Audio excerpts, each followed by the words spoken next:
Hi, I'm David with EV World News. We talk about electric vehicles, green energy, and the stock markets. And I'm back today with our founder and chief editor, Bill Moore. How's it going today, Bill? It is going excellent. Thank you. All right. Well, we kind of missed the Tesla earnings report last week, so I don't know how much we really get into that, but because we had an interview, Yeah, we had the interview with Oasis Amps, right. and I appreciate him coming on. He's even offered to come when I'm short a host, of coming and being a guest host, and I'm like, Okay. yeah, that might be something good. He's a good guy. Anyways, I was kind of amazed though that the one thing that I heard, they were apparently. This isn't necessarily any news. They're the most profitable car company per car manufactured, other than Ferrari. Okay, Volkswagen is like next behind them, and Volkswagen makes about half the profit per car that Tesla does. Hmm. But what was interesting was Tesla's average cost to make all the cars across the spectrum, including Cybertrucks, everything else like that, is about $35,000.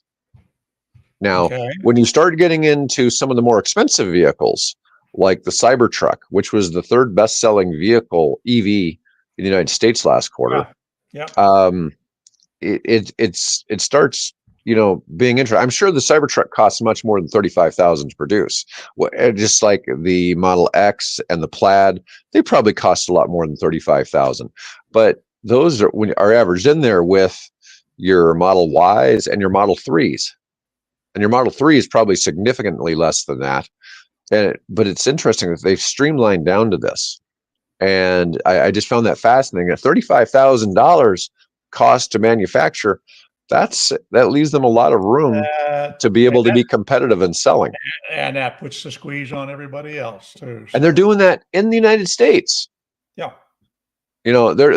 So it's interesting to see where they're at. So I wanted to start off today by talking about this one article about this guy he's a YouTuber, bought a Model S Plaid back in 2022. So he's Right. only owned the car for 2 years. Okay. So while I was just sort of praising Tesla, this one this is somebody who really got screwed here. Oh, So he lost nearly $100,000 in value in 2 years. The actual number I think was 94,000 is what it's listed as. But he has a Model S Plaid, which he bought for $140,000. 1,020 horsepower Model S Plaid. why would you spend that kind of money? I mean, Because he has more money than he needs. yes. And I think that's why you see a lot of this stuff. But anyways, he's driven it about 37,000 miles, and he was showing that the trade-in value for the car is now $46,400, which means it's dropped $94,000 or $2.54 per mile in depreciation. That's a crazy amount of depreciation. Alex Lawrence out at EV Auto, he bought a Model S Plaid to resell, and almost as soon as he bought it, Tesla dropped the price by about $30,000. So since that guy bought his for $140, the new selling price is $90. Yeah. So if you bought that same car new, it's only $90,000 now. Tesla's dropped the price that much on the Plaid, and a lot of that is because they keep lowering production costs, and they're just trying to gain more market share on whatever they can. Oh, So yeah. I guess they feel that's a fair price, and that really, you get a lot of people to rush. Tesla is kind of an interesting brand because it's like all the Cybertrucks you see. Now all of a sudden you're starting to see lots of them around Omaha, and I've it's seen just one of those things. A lot of two. people. Yeah. Oh, I've seen more than two at the same time. Well, you get out more than I do. Yeah. I make a grocery run to Trader Joe's, 10 miles north, and that's the extent of my travel. I spend the rest of the time right here trying to keep up with EV World. So Yeah, there's one that's regularly parked in front of a business at 132nd and Q, and there's a few others I see around town. Even the gym I go to the most has one that's regularly in the parking lot somebody working out. I suspect it's probably a badminton player. But anyways, there's just you're seeing a lot of them around, and it's kind of like the thing with the plaid. People wanted to be first to have it because it was really a cool thing. The thing, 0 to 60 in 1.99 seconds. Some silly number, And yeah, so it's a rocket ship. But anyways, it's nuts that it depreciated that much. And I have a hard time believing it. I mean, that's the trade-in value. I mean, you're not going to go somewhere and find a Model S Plaid for sale for $46,000. No. Okay, if you go to buy that used 2 years, I'm sure it's probably still good. There's probably still going to be asking like 65 grand for it or something like that. Yeah. So I'm sure he could sell that in a private sale, but still, even 65 is more than a 50% drop in value. I just was thinking, they are the lessons they're learning in terms of their dealing with the much stiffer competition in China, right? Because we don't he doesn't have any real competitors here in the United States. His chief competitor is all those electric car companies. He's got, a dozen, serious ones, and others that, probably build, a few thousand, and that's it. So he has to learn, I got to maintain my position here in China. And how much of that experience then translates over to how he, markets and controls the pricing and things on the cars here in the U.S. Well, I think that's a really good point, because he's having to compete with BYD and BYD's home market. And I think what's happening is that they drop the price over in China, they drop the price in Europe, they drop the price in the United States. It's not so much that they're just trying to cut prices against, to compete with the U.S. companies, because they certainly really don't have real. There's starting to be some cars, in the U.S. like the Mach-E and I don't know. Name some more. Right, I know it's really a struggle to come up with something that the Model Y is the best-selling car on the planet. Yeah. Okay, so the Ford Mach-E is really about the only U.S.-made real competitor. I mean, we got a couple of cars, like Chevy's got a couple of EVs, but they're not quite the Model Y. But they're trying to make some that are a little less expensive. Okay, which is a good thing. There needs to be a less expensive move. And then if you switch over to, say, Rivian, their R1S is not a competitor to the Model Y. It's a competitor to the Model X. Okay, so it's go ahead. Yeah, and in all fairness, I think Rivian looks at their vehicle as being a competitor to a Range Rover, not really necessarily it appeals to somebody who would have bought a Range Rover, and more so than somebody who would have bought a Tesla. And so I think you're looking at a slightly different market, slightly different customer there. I mean, the vehicle looks like a damn Range Rover for sure, but I'm just saying there's a different market there. But absolutely, they drop those prices because BYD keeps making moves. I mean, BYD is tight on the heels of Tesla in overall numbers. Tesla is still the number one EV maker in the world, but only by a slim margin, maybe by 10%. And then BYD is the world's number one manufacturer of plug-in hybrids. And they're making more than Toyota. Now Toyota. Go ahead. Well, I was going to say, we don't have BYD in the United States, but they're so dominant in the 80 countries that they're in that it really affects things. And I keep saying this is a wake-up call for the U.S. auto manufacturing industry. Tesla's constantly responding and developing to fight the threats from the Chinese EV makers.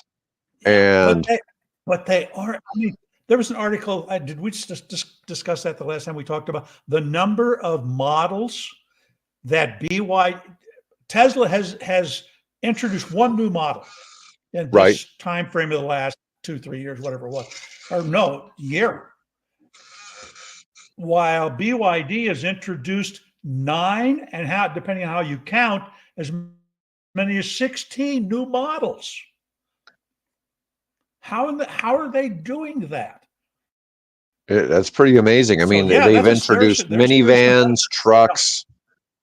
Yeah, BYD's constantly putting out new products. There's no question. And then we figure they have that $10,000 one, and then they have stuff ranging, depending on how you look at BYD. They have that one exotic sports car that's like $250,000. right. You know, Yeah, but exactly. Yeah. yeah, whereas Tesla basically has 5 models right now. You know, although they Yeah. keep unveiling, you know, maybe a new Roadster, you know, this new cyber taxi, you know, coming down, you know, coming up, but you know, how soon those will be is And the another rumors question. back and forth.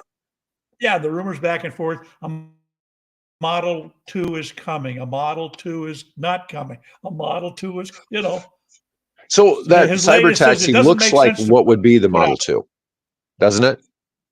I mean, that cyber taxi Yeah, looks like it maybe. would be kind of, because it's only a 2-seater vehicle. Maybe.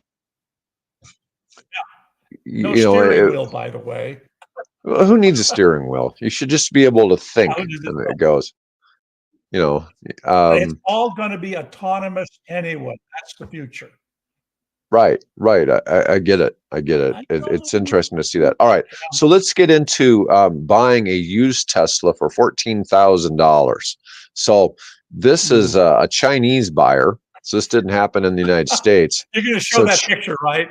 oh, of course. Yeah, there it All is. right. Yeah, So yeah. let me see if I can blow this up a little bit.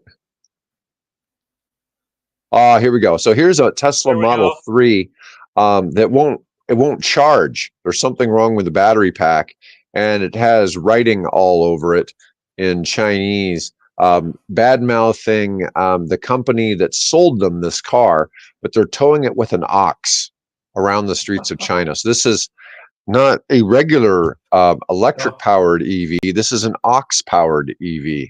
So it's going back. This is even greener though than a Tesla normally is, because they're not Well, actually putting any electrons in it. Except when that tail comes up and this big Yeah, and it glob of farts. green stuff spills. Yeah, exactly. Yeah. Yeah, well, if we have methane farts coming from the ox. Yeah, but anyways, this guy is upset because somebody's not really they sold him this, and apparently the battery pack has got some problem and they can't charge it, and it's really kind of sad because I don't, it doesn't give any data on like what was the mileage on the vehicle or Right. you know the warning, but it says deceived by Guazi and fraud in Chinese on the side of the car. So Yeah, it was obviously a used car, and I bought it from this company yeah. who basically ripped him off. Oh. The car had 280,000 kilometers, which that's a little under 200,000 miles. That's around 180 to 200,000 miles, and had a history of significant damage. The vehicle was rated as a D grade, signaling it should be bought with caution. And the seller was not a typical right? Yeah.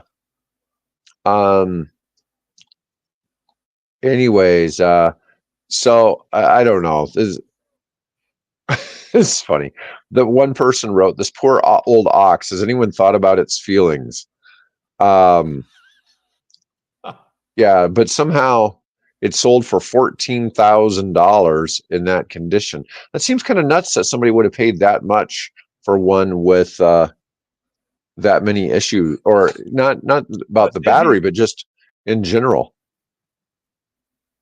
Did you even just drive it? I don't know. Did they have a Chinese equivalent of come on? What's the company like Carfax?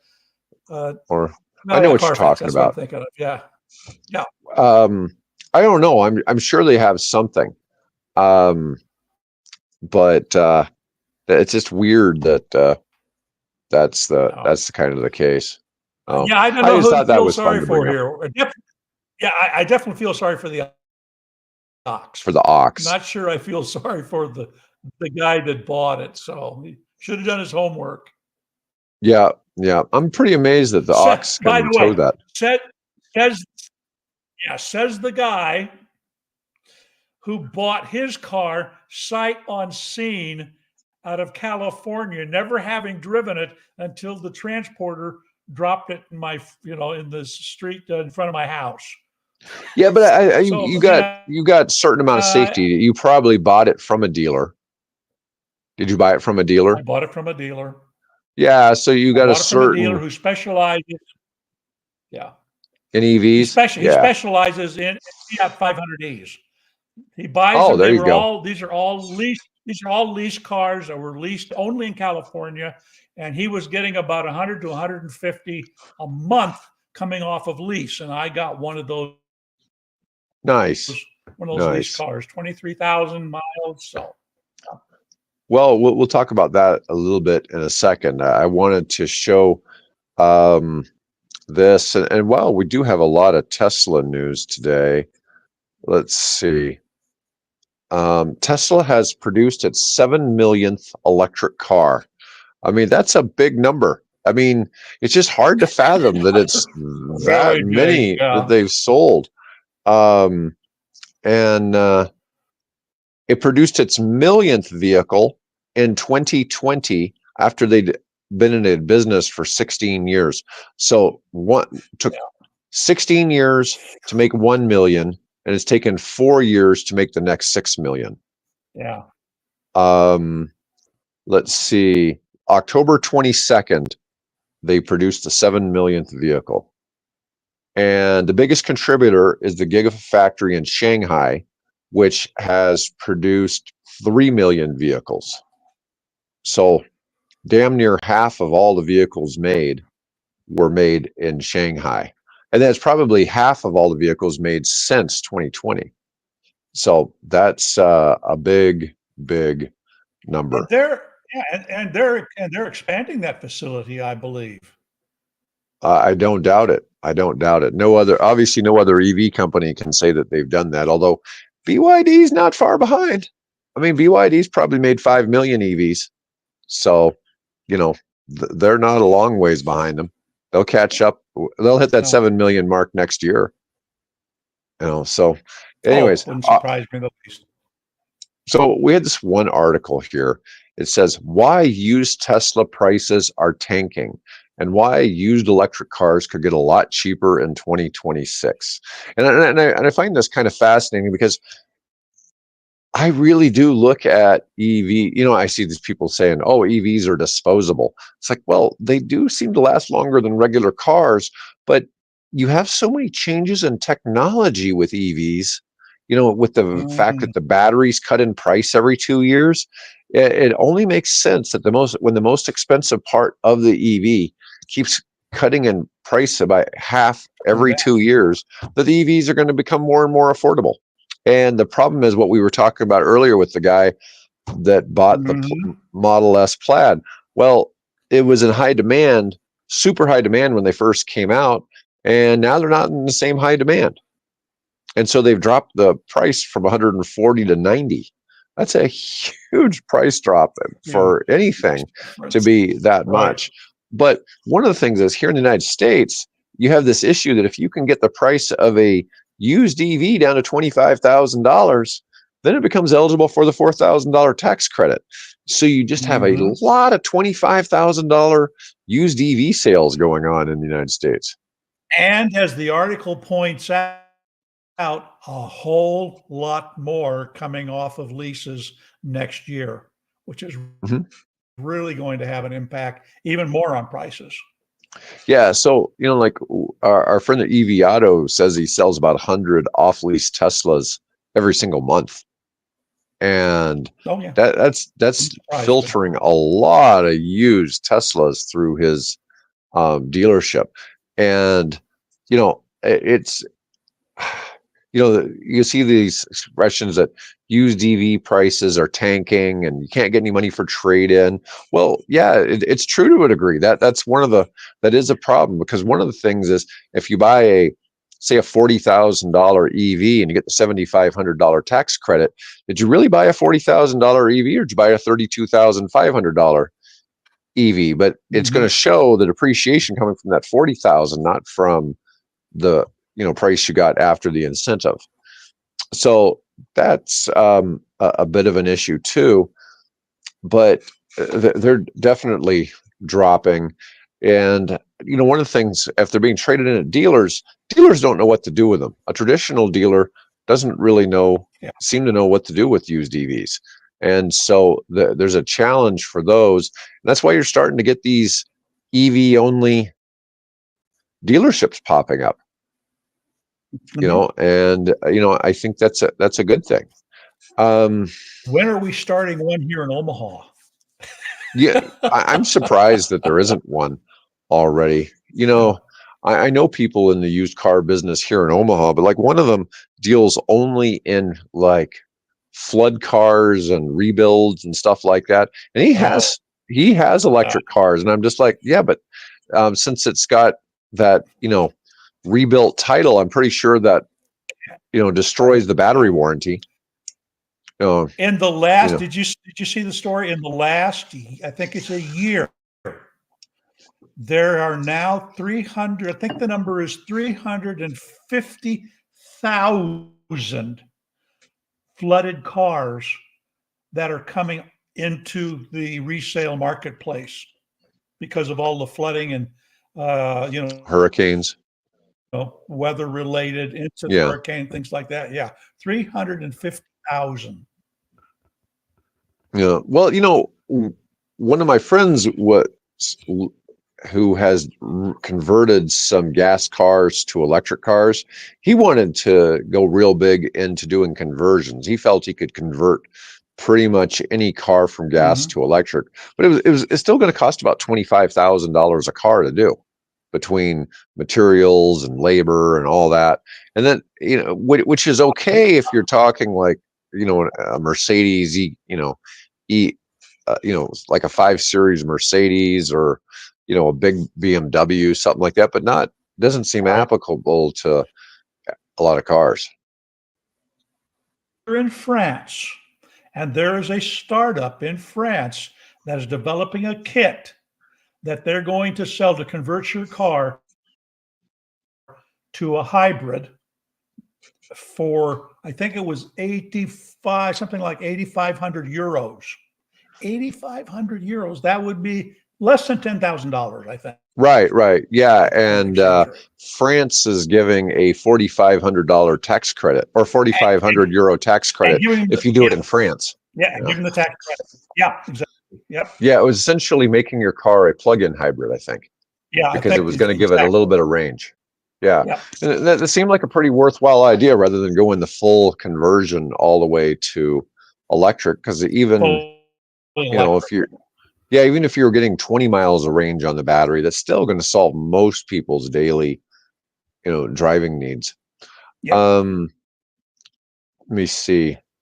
Now, this article goes on to complain about Elon Musk being responsible for the sinking values. Well, I guess that's true to a certain degree. He's the leader in electric vehicles, and everything he does kind of affects things. As he has a company, and he's got a fiduciary responsibility. So, yeah. Do what it takes to survive. Wow. In 2023, Musk cut prices by 25% across the board. 17% for the Model 3 to 35% on the Model X Plaid. That's, those are big price cuts. I mean, you don't see any other car companies ever having been able to do that. Let's see. And yet they beat the market estimates, right? Yeah, so they sold fewer cars than they had been predicted, but their profit margins were much higher than expected. And so they actually made much more money than what was expected. They just didn't put out the exact number of car sales that was expected. And it's really interesting, because when we look at like Lucid and Rivian and Ford and all these other companies that lose money on every EV they sell, and Tesla is basically dominating the market in profit margins with the EVs they do sell. And it's a fascinating phenomena that you see all these arguments people try to make about EVs. It's like, have you heard of Tesla? And it's just everybody else is struggling, and it's really at some point other people have to catch up, right? Other people, just like Rivian's losing huge amounts of money every time they sell a car. But how many cars do they have to sell a year to be profitable on cars? I don't know where that is. I'm sure they do, but they're not releasing that number to the public. Yeah, this was we talked about this before, where Toyota, they were back when they introduced the Prius for the first time. Everybody was, the experts were saying, they're losing so much per car, right? And what the upshot of that conversation is that presumably it's reported that once they hit the 20,000 a year threshold, everything after that they began to make profit on. So there's a certain level you have to reach, and then you can start talking about making profit. One of the things about Lucid, let me share this with you if you don't mind. Sure. I was watching a video. Obviously, see the airplanes up behind me. I have an interest in airlines and things like that. So there's a brand new airline that's launching called Riyadh Air, and it's a startup in Saudi Arabia that aims to provide nonstop service at the capital to various European capitals and into India and places like that to bring tourists in. And the interesting thing is that when they did the official unveiling and they invited all the guests and dignitaries to see this, beautiful, I think it's a Boeing 787, to reveal this gorgeous airplane for the very first time. Do you know what they revealed along with it? The Lucid Air. Oh, there's the big airplane behind him there, and then they pulled the sheet off of the Lucid Air sitting in front of it. And I thought, oh, that's interesting. Oh, here we go. There are some 2022 Plaids going for mid 50K. I'm curious what kind of miles are they, if they're in that same, like, would the guy have, he had about, what? He had just less than 40,000 miles, I think, on his. So, which is still a fair number of miles for a car that's only 2 years old. But I would imagine that most of those probably wouldn't have a lot of miles, like 25, 30. Yeah. Anyways, hey, thanks, Isaac.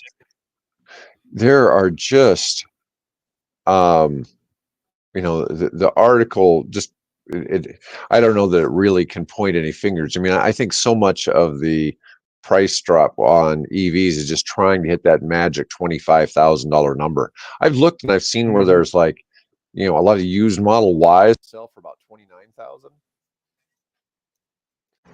And that just isn't, I often wonder, it's like, well, you'd never see a Model Y stick around, even if it had high mileage, if it actually hit the tax credit number, and it's just fascinating. I know that some do hit that number, but they probably already beyond the 120,000 mile battery warranty or whatever. Anyways, let's move on. Let's go ahead and let's talk about Scout.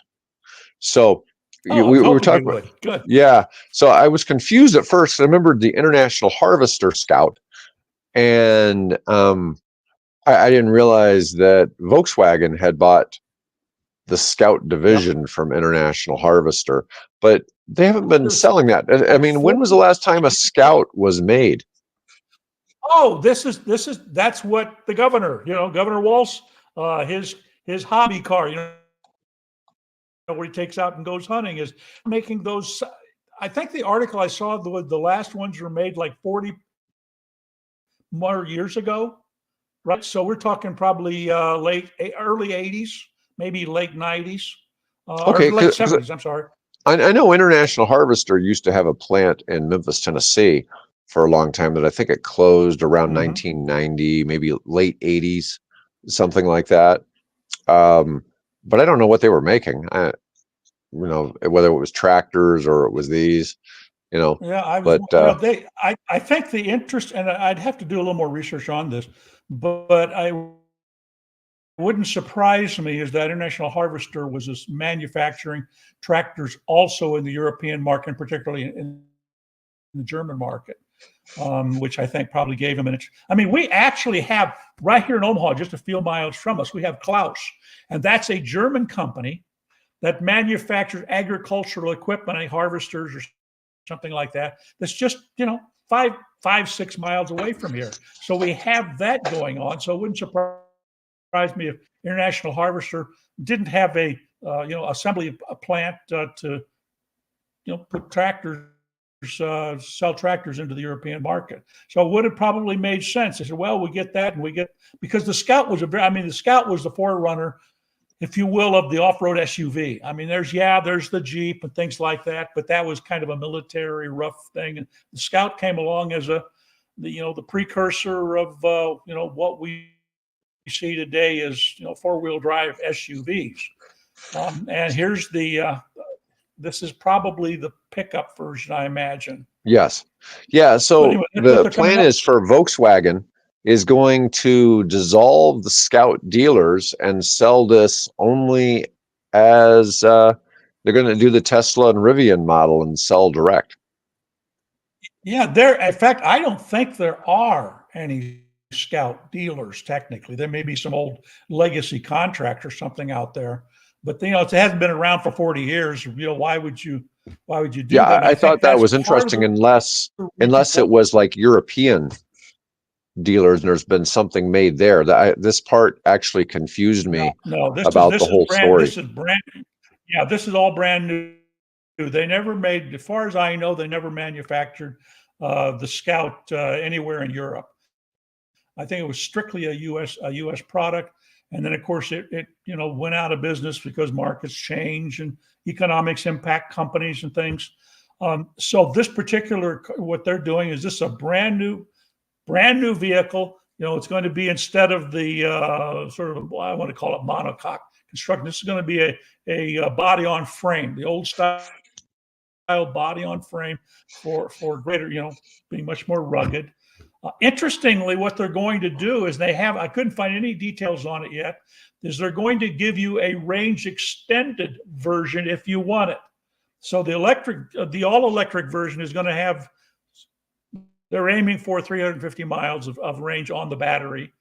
But if you want the extended range version, and again, there's no references to what are they going to do? Are they going to follow BMW's model and put a motorcycle engine in there, or a small, V4, or what are they going to do? We don't know that apparently yet, but that'll give you an added range of about 500 miles. So this will be a good practical, off-road vehicle for people that seriously want to get off the road. So Volkswagen, there's a third model coming. They're working on. Oh, nice.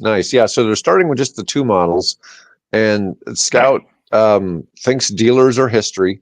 It's going to sell its EVs direct to consumers, even though some car dealers are threatening lawsuits. And I'm really just wondering if these are car dealers that have had the rights to Scout for years or something. But anyways, Scout's going to, of course, be receiving financial support from Volkswagen. Scout is 100% separate brand, separate entity, separate structure, separate everything. The Scout CEO is Scott Keogh, and the Scout buying experience will be transparent, super fast, and super easy. Let's see. The clean sheet approach is trying to remake car buying, one of the most loathed financial transactions Americans go through. According to research compiled by Scout, the average consumer spends about 13 and a half hours shopping for a car. 8% of consumers have high or very high. Only 8% have high or very high trust in dealers. Only one. So that's like 1 in 12 people, resulting in more than 180,000 dealer-related complaints to the Federal Trade Commission every year.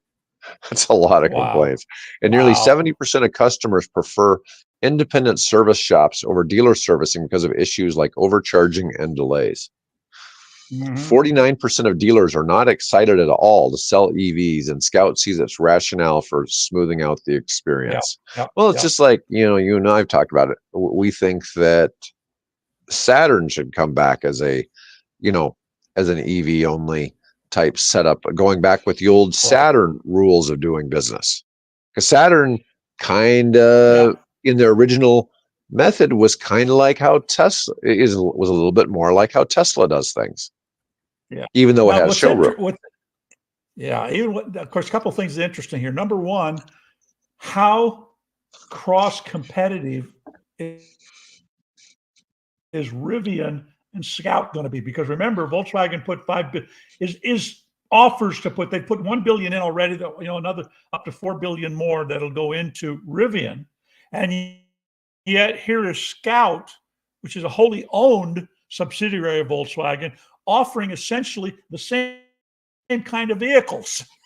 Right. So pretty similar. How's that going to work out? Right? Yeah. How's that going to work out? I'd be interesting to see. Well, we know, essentially Ford trucks, GM trucks, Ram trucks, there's not really a lot of difference from truck to truck, right? I mean, essentially they all serve the same purpose. They're about the same size. There's not a whole lot of difference. And yet they all thrive. Their truck divisions all thrive for all three companies. So, do you know what's different though about the Scout? Well, it's electric. They're bringing back the bench seat. Oh wow, that's I don't know how that's going to play. Yeah, that'll be interesting to see. Yeah, I don't know if anybody's really been clamoring for bench seats, but you just never know. I mean, the bench seating made a lot of sense when you had a pickup truck that was single cab, right? Because that was the only way you could actually, if you had to have a third person in the cab, 3 people in the car, you could get 3 in there. Now everything is dual cab, and you could have 3 people sit in the back, 2 in the front usually. It's different to kind of see that. But I thought that's it'll be interesting to see how this comes out. Once again, it's an SUV, the Traveler SUV and the Terra truck. Yeah, I don't know what the issue is about the dealers. Again, at some point, I'm sure we'll learn who they are and why they think they can file a lawsuit, and whether the courts find any validity to that. Again, the company was dead for 40 years. So. The only thing I can think of is that it would be the Volkswagen dealers complaining about that. Yeah, that's what I said earlier. Yeah, it would be Volkswagen. Yeah. Yeah. Just another brand to sell, right?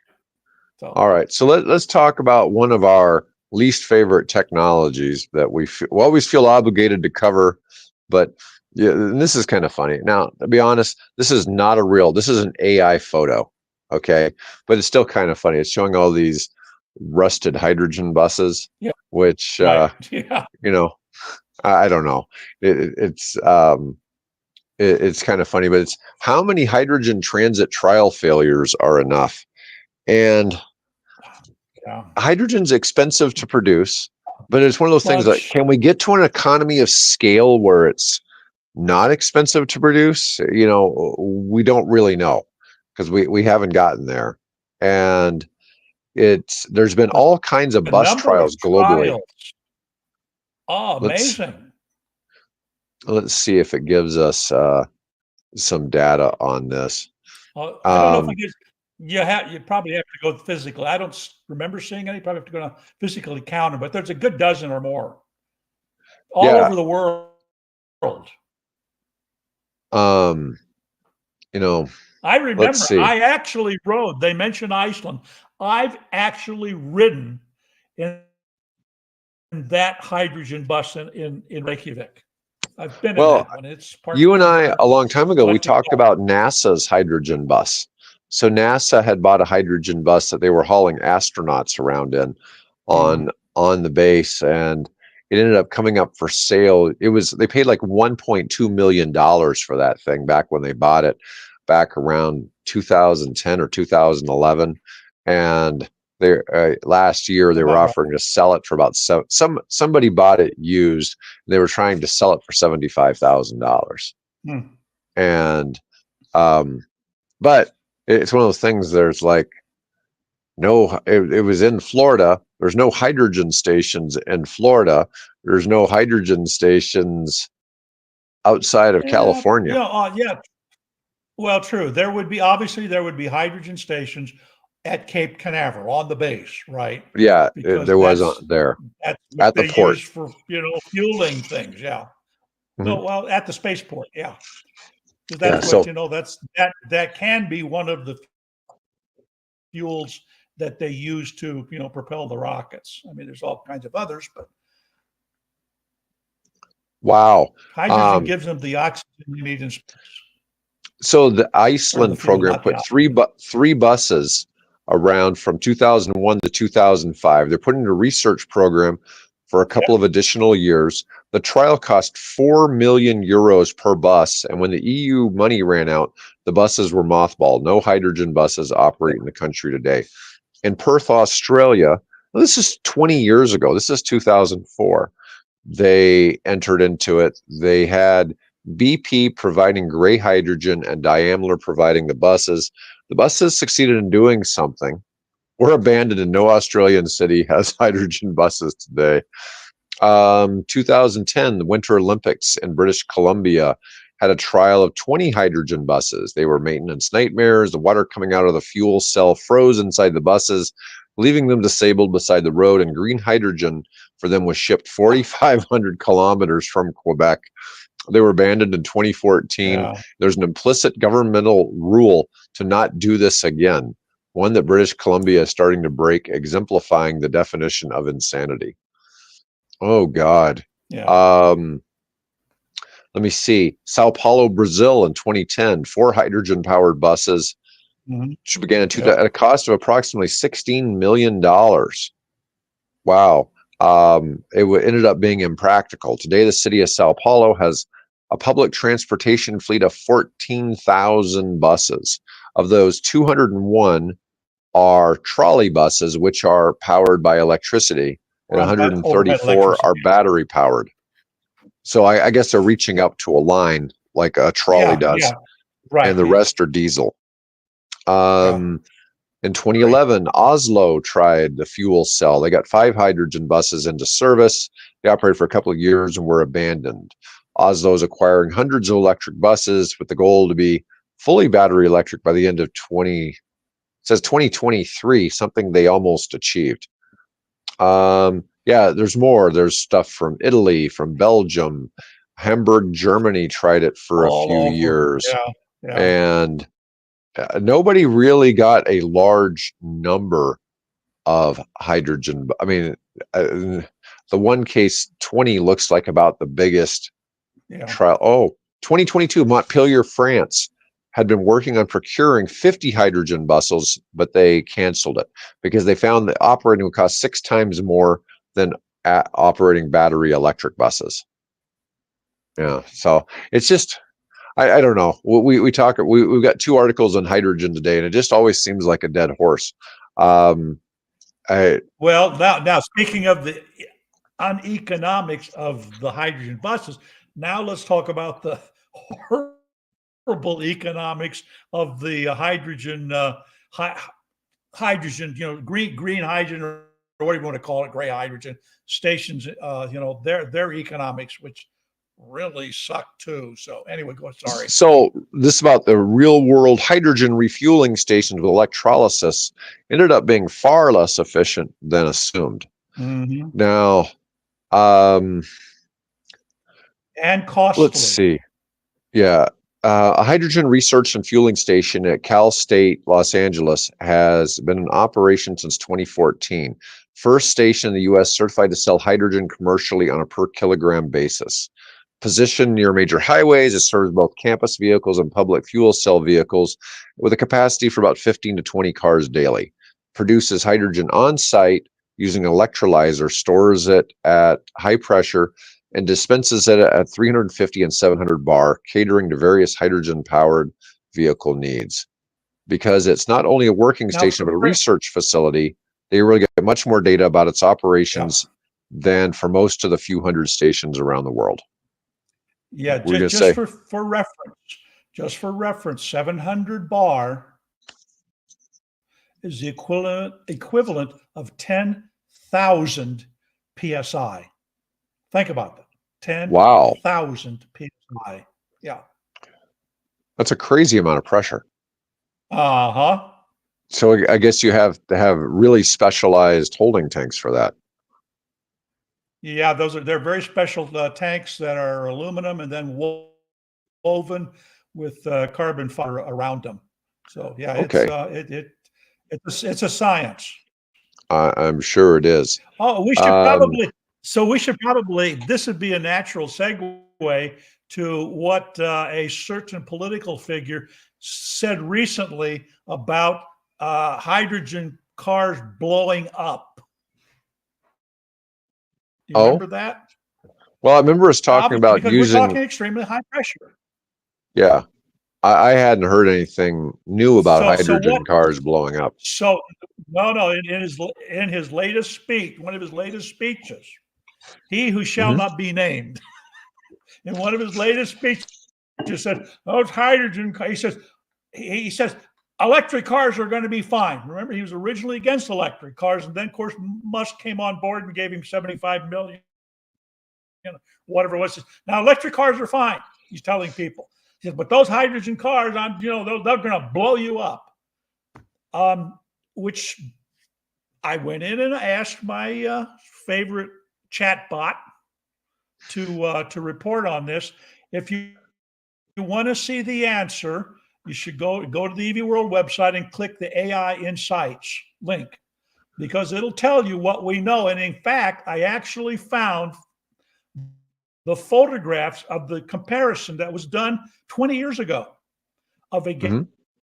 gasoline car and a high model cars. I think they're the same model cars, small sedans, one with a hydrogen tank, the other with a gasoline tank. They punched a hole in the gasoline tank, punched a hole in the hydrogen tank, and they then recorded with high speed film the results. Hmm. What do you think the results were? The gas The gas, powered car the probably gas, caught fire more easily. the gas car emulated, literally emulated. The hydrogen car shot a flame straight up into the air and then extinguished itself in 90 seconds, because all the gas at that high pressure blew it Yeah. up into the atmosphere, and it immediately lost pressure.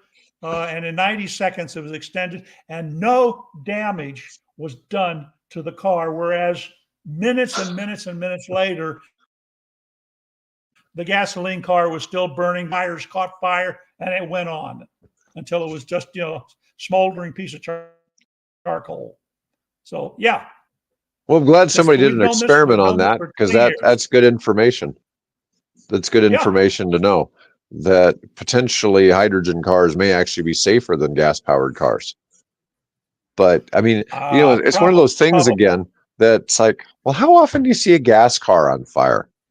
You know, and then you compare that to the minuscule amount. People always talk about EV fires. It's like, where are these EVs catching on fire? We're not saying it's not No, possible. It's it just happens. so It unlikely. happens. People run into trees. There's some kind of a problem with the wiring in the house that, so, it happens, but it is nowhere near like what's 60 times more likely for a Oh yeah. gasoline fire than it is for a fire. So anyways, I So just thought I'd comment, since we're no, talking about no, that's good. hydrogen. Anyways, the International Council on Clean Transportation used in its fatally flawed study on road freight decarbonization in Europe. There was a model that they did. It's a big clue that something was problematic with that study in the primary graphic, which showed green hydrogen manufactured at truck stations and used in fuel cell trucks with a cost of energy per kilometer traveled only slightly higher than electric trucks charged at the same stations. Given the battery electric vehicles are about 3 times as efficient electron to wheel as fuel cell vehicles, this was a startling finding and bizarrely one that they defended. This led to a trawl through 5 years of their hydrogen transportation studies, finding innumerable errors, perhaps most startling being when they use the hypothetical best case future costs of manufacturing green hydrogen as the price liquid hydrogen powered ships would pay per kilogram. And so much was wrong with that. Yeah, that's one of the things when, what we're saying, if you filled up a car with a tank of hydrogen, it's almost $200. It's just a crazy amount of money to get a tank of hydrogen and have it still have less power output than a tank of gas. But Toyota did, took one of their hydrogen vehicles and I think drove it up to Canada to the Arctic Circle and back. And yeah, you can do that. Of course, you have to have staged refueling stations along the. I got to participate in one of the very first hydrogen car challenges to drive basically from San Francisco to LA. And the only way you could do, and this was down the Pacific Coast Highway, which is an incredible, beautiful ride, when there aren't landslides blocking the road and cutting communities off. But they had to do that. They had to have a hydrogen tank, hauled in on the back of a semi, and that would, they would get the cars pulled off the road and, refuel them, and then you could continue the rally. So it took us, I think, at least 2 days to drive the Pacific Coast Highway. You can do it, it'll work, but you have to have infrastructure to support it. And what we have now is, what is that? That's probably the USC, site there. I think is that Riverside, I believe, is one of the few sites that are left open. Shell and the other guys have, closed their sites. Yeah. All right. Well, Bill, that's all we've really got to cover for today. We've been on for quite a long time today. Yeah. Hey, thanks everybody. Oh yeah, good crowd today. Anyways, I'll be back tomorrow with Mike Herzog, and Bill and I will be back on Thursday. Otherwise, everybody have a great day.